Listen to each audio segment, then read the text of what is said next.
ng kasalukuyang nangyayari sa ating bayan na inulat ni Attorney Topacio kanina. Pag hindi pa po natin ito naintindihan, hindi po tayo Pilipino. Hindi po tayo makabayan at tayo ay makasarili. Wala na bang tayong maaasahan sa pahayag po ngayon? Mukhang wala nga ho tayong maaasahan na. Dahil sa kaganiran, dahil sa makasarili ng kapwa nating Pilipino na ating pinagkatiwalaan na mamuno sa atin. Pero dahil sa isang kasakiman, nandito tayo sa kalagayang para bang wala na tayong maasahan. Alam ko po, pakiusap po sa kapwa na nandito ngayon, alam niyo ho ba ano ang ibig sabihin ng kampilan?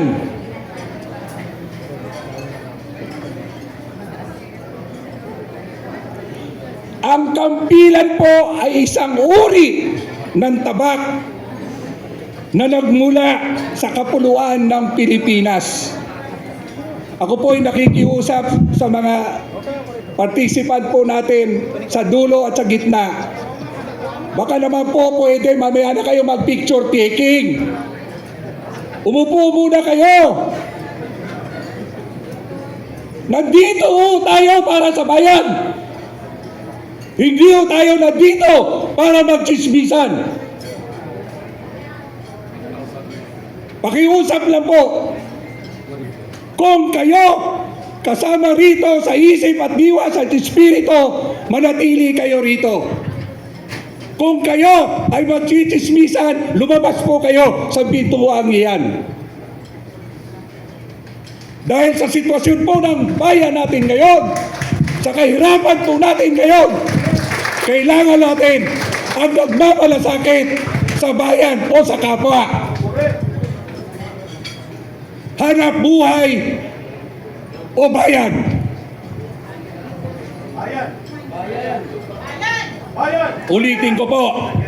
Hanap buhay o bayan? Bayan.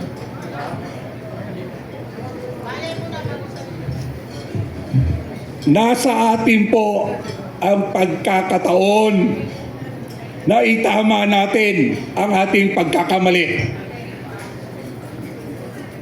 Ang pagkakamaling ito naglugmok sa atin. Ang pagkakamaling ito nagsara ng kinabukasan ng mga mahal natin sa buhay. 40 years ago, EDSA 1, I was 28 years old na lumalaban. Lahat po ng kasaysayan ng EDSA, nandun po si Tatay Rani. 68 years old na si Tatay Rani, pero hanggang ngayon lumalaban para sa bayan. Hindi para sa pamilya ko. Dahil mapalad po ko. Mahal ako ng Diyos. Lahat po ng anak ko ay puro professional na. Nakakapagod. 68 years old, nagrarally pa rin. 68 years old, handang kasuhan. Pero paano na kung mapagod tayo, mapagod kayo? Paano na ang mga anak ninyo? Imagine po, sa lahat ng kahayop-hayupan na namuno sa bayang ito. Ito na ang administrasyong ito, ang pinaka-the worst. Pero ang tanong ko, ano ang ginagawa natin? Ano ang ginagawa ninyo?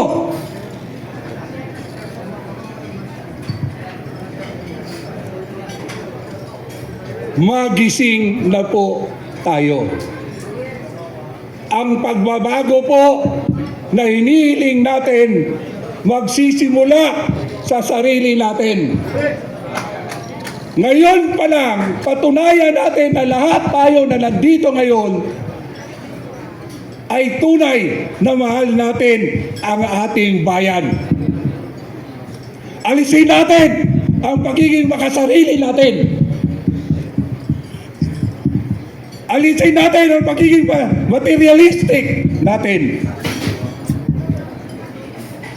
Alisin natin ang ambisyon natin.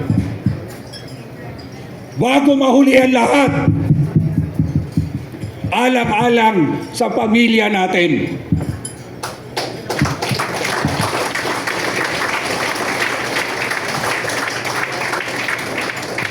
Dumayo po kayo sa Metro Manila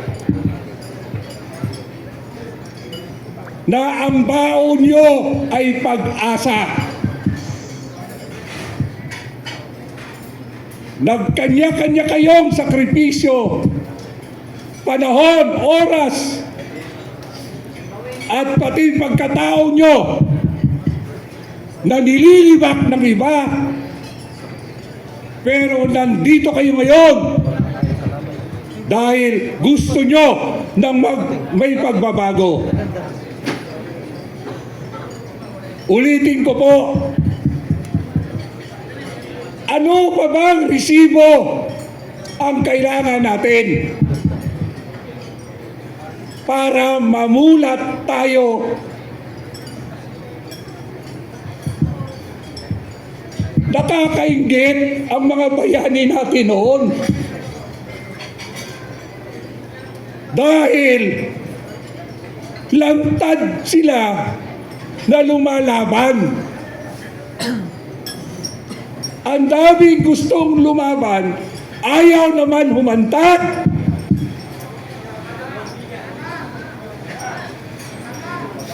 Gusto lumaban dahil uso lang. Matapang lang sa social media. Ang kailangan natin ngayon bilang isang Pilipino, bilang nakakaintindi, mapalad tayo dahil pinili tayo ng mga iilan na ipaglaban natin ang bayan natin at ang kapwa kababayan natin.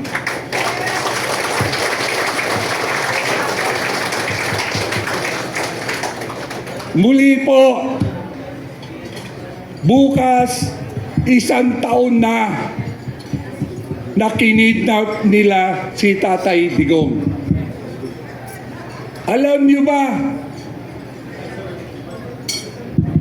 ang inyong abang lingkod, saksi, nandun sa Villamor. Alam niyo, yung ibang vloggers dito, nakasama ko kayo doon.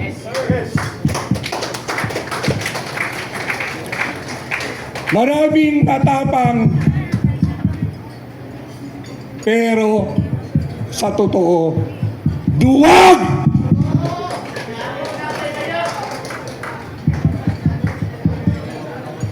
Duwag! Duwag na isigaw ang katotohanan. Duwag ipaglaban ang tama.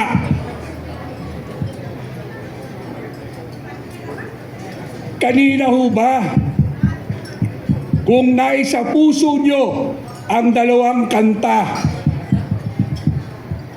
na kinanta natin kanina ni Ka Eric at yung paboritong kanta ni Tatay Digong.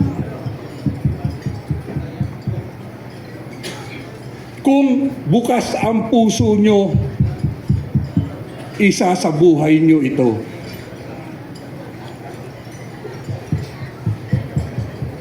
Pasensya ho kayo sa aking pananalita. Hindi ko rin ho gusto bitawan ang mga katagang ito. Pero sa nakita ko po, wala nang ibang paraan kundi buksan ang isip natin, puso natin, buhayin natin ang pagiging isang Pilipino natin.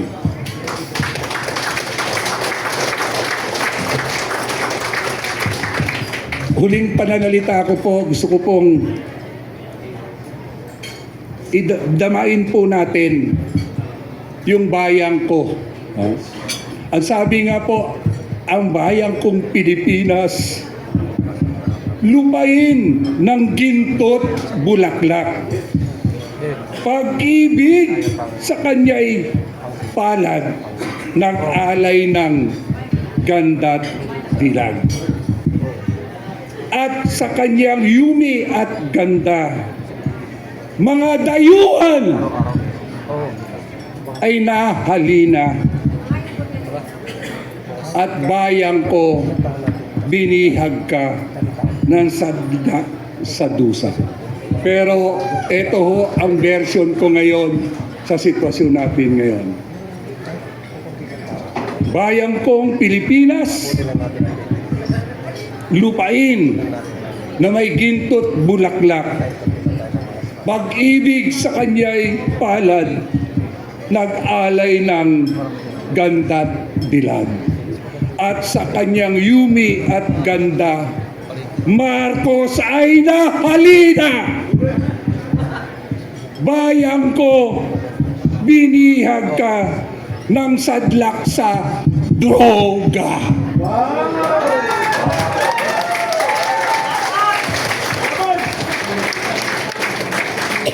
Saka. Ang droga ho ay health problem. At ang taong lugmok sa droga, kahit sa ating pamilya, alam natin ang problema. Pag may anak, membro tayo na biktima ng droga, unang-unang tinatamaan ang kamembro ng pamilya. Pag nakawang ka, lapastanganan ka,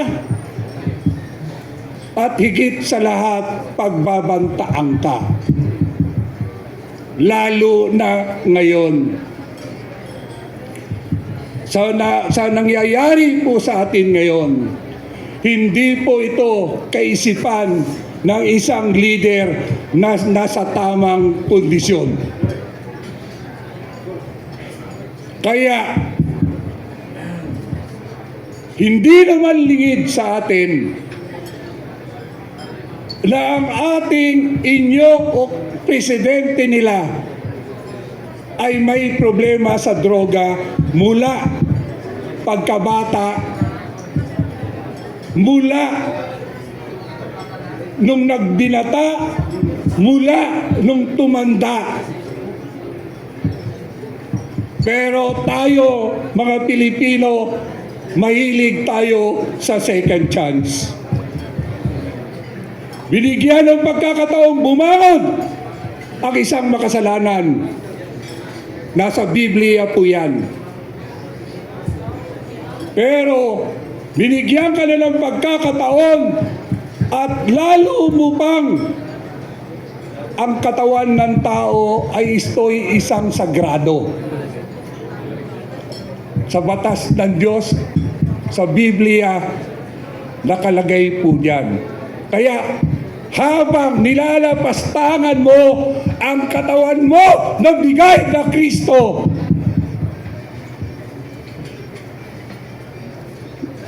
Bayang ko, pagmasdan mo ang nangyayari sa atin ngayon.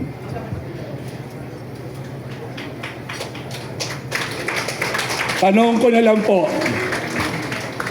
papayag pa ba kayo na mananatili tayong alipin ng mga taong atin nang pinagkatiwalaan pero walang pagbabago? Papayag pa ba kayo? Kukunti lang, ang busog lang, ang sumisigaw hindi. Yung nasa dulo, mukhang nag-e-excursion lang. Papayag pa ba kayo? Nasasamantalahin tayo! Maraming salamat po. At higit po sa lahat, uulitin ko, nasa atin ang pagbabago. Nasa puso nyo, nasa isip nyo. Iwanan na natin ang pagiging makasarili natin. Ibigay naman natin alang-alang sa ating pamilya man lang na ang pagbabago ngayon na. Ngayon na. Ngayon na. Tatapusin ko po ang aking pagsasalita sa isang panalangin. Diyos Ama, narinig niyo po sana ang hinanaing ng iyong sambayanan. Naway sa oras na ito, alam po namin nandito po kayo. Kaya Panginoon, i-bless mo po ang lugar na ito. I-bless nyo ang mga taong ginagamit nyo para sa kapwa at sa bayan ito. Ingatan nyo po sila. Sila na lang po ang pag-asa namin. Kaya nawa, Panginoon, kaawaan niyo po kami. Gusto na po namin ng kaayusan, kaginhawaan. At muli po namin mabangon ang bansang ito na binigay niyo po sa amin. Pilipinas namin mahal. Amen. Magandang hapon po sa inyo lahat. Maraming salamat, Councilor Tatay Rani Lodovica, ang ating pakatandaan, ang nagsasabi ng tapat, nagsasama ng matuwid. Ibig sabihin po,